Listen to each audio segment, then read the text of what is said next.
Road സുരക്ഷാ വിദഗ്ധൻ ഉപേന്ദ്രനാരായണൻ കൂടി നമ്മോടൊപ്പം ചേരുന്നുണ്ട്. ശ്രീ ഉപേന്ദ്രനാരായണൻ, അങ്ങേ ദൃശ്യം കണ്ടെന്ന് തോന്നുന്നു, മാതൃഭൂമി ന്യൂസ് വാച്ച് ചെയ്യുന്നു തോന്നുന്നു.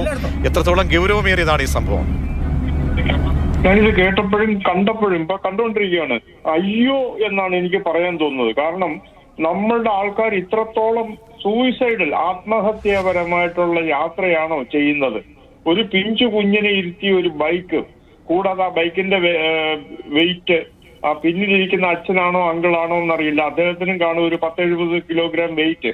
ആ കൊച്ചു കുഞ്ഞാണ് ഇത്രയും വെയിറ്റ് ഒരു ബൈക്കുമേ താങ്ങിക്കൊണ്ട് ഓടിപ്പിക്കാൻ ദേശീയപാതയിലൂടെ പ്രേരിപ്പിക്കുന്നത്. ഈ നാട് എങ്ങോട്ടാ പോകുന്നത്? ഇത് കണ്ടിട്ട് മറ്റുള്ളവരും അവരുടെ കുഞ്ഞുങ്ങളെയും അങ്ങനെയുള്ള കുറ്റകൃത്യങ്ങൾ ചെയ്യാനായി ഇതൊരു പ്രേരണയാണ്.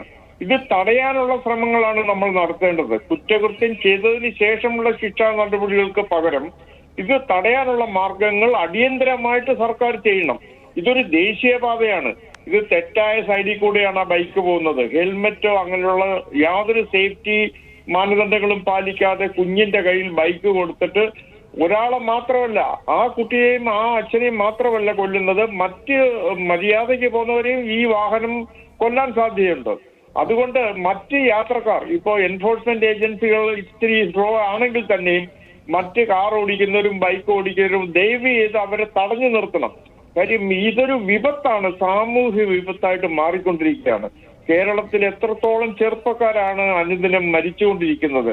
അവരെ തടയാൻ നമുക്ക് എൻഫോഴ്സ്മെന്റ് ഏജൻസികളുടെ തിരക്കോ അഭാവതയോ എന്തെങ്കിലും ആയിക്കട്ടെ, പക്ഷെ നാട്ടുകാരായ നമ്മൾ, ഇപ്പൊ താങ്കൾ ബഹുമാനപ്പെട്ട MLA യോട് സംസാരിക്കുന്ന കേട്ടു, അദ്ദേഹത്തിന്റെ ഉത്തരവാദിത്തമാണ് നമ്മുടെ ആ ഒരു റോഡിൽ ഇപ്പൊ 32 പേര് മരിച്ചു എന്ന് പറയുന്ന ആഫ്രിക്കൻ രാജ്യങ്ങളിൽ പോലും ഇത്രയും അപകടങ്ങൾ ഉണ്ടാകുന്നില്ല.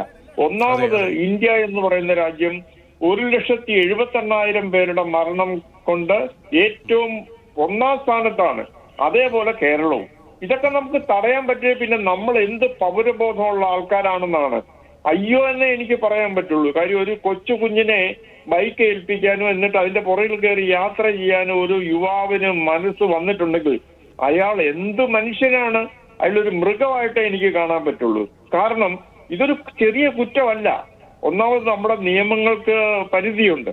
അപ്പോ അയാളെ ജയിലിലടയ്ക്കാനുള്ള നിയമങ്ങളാണ് വേണ്ടത്.